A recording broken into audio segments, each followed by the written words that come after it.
আল্লাহর রাসূল সাল্লাল্লাহু আলাইহি ওয়াসাল্লাম বলেন, কেউ যদি দৈনিক 100 বার আস্তাগফিরুল্লাহ পড়ে, আল্লাহর রাসূল বলেন ওই দিন যদি ওই ব্যক্তি মারা যায়, আমার আর আপনার নবী বলেন ওই ব্যক্তিকে আমার আল্লাহ শহীদি মর্যাদা দান করে।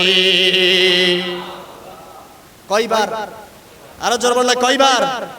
100 বার যদি কেউ ইস্তেগফার পড়ে, আল্লাহর রাসূল বলেন সে শহীদি অবস্থায় মারা গেল। তাহলে এবার বলেন, ইবাদত ছোট, মর্যাদা অনেক বড়। সুবহানাল্লাহ বলেন না? ইবাদত ছোট কিন্তু মর্যাদা অনেক বড়।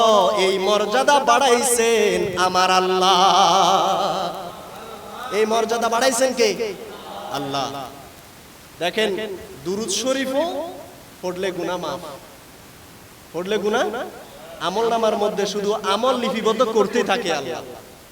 সুবহানাল্লাহ। ইস্তেগফার পড়লে 100 বারও যদি কেউ কি করে, ইস্তেগফার পড়ে, আস্তাগফিরুল্লাহ পড়ে, আল্লাহর রাসূল বলেন ওই দিন যদি সে 100 বার পড়ে, ওই অবস্থায় যদি সে মারা যায়, সে শহীদি মর্যাদা লাভ করে। তাহলে এই আমলগুলো আমাদের করা দরকার আছে না নাই?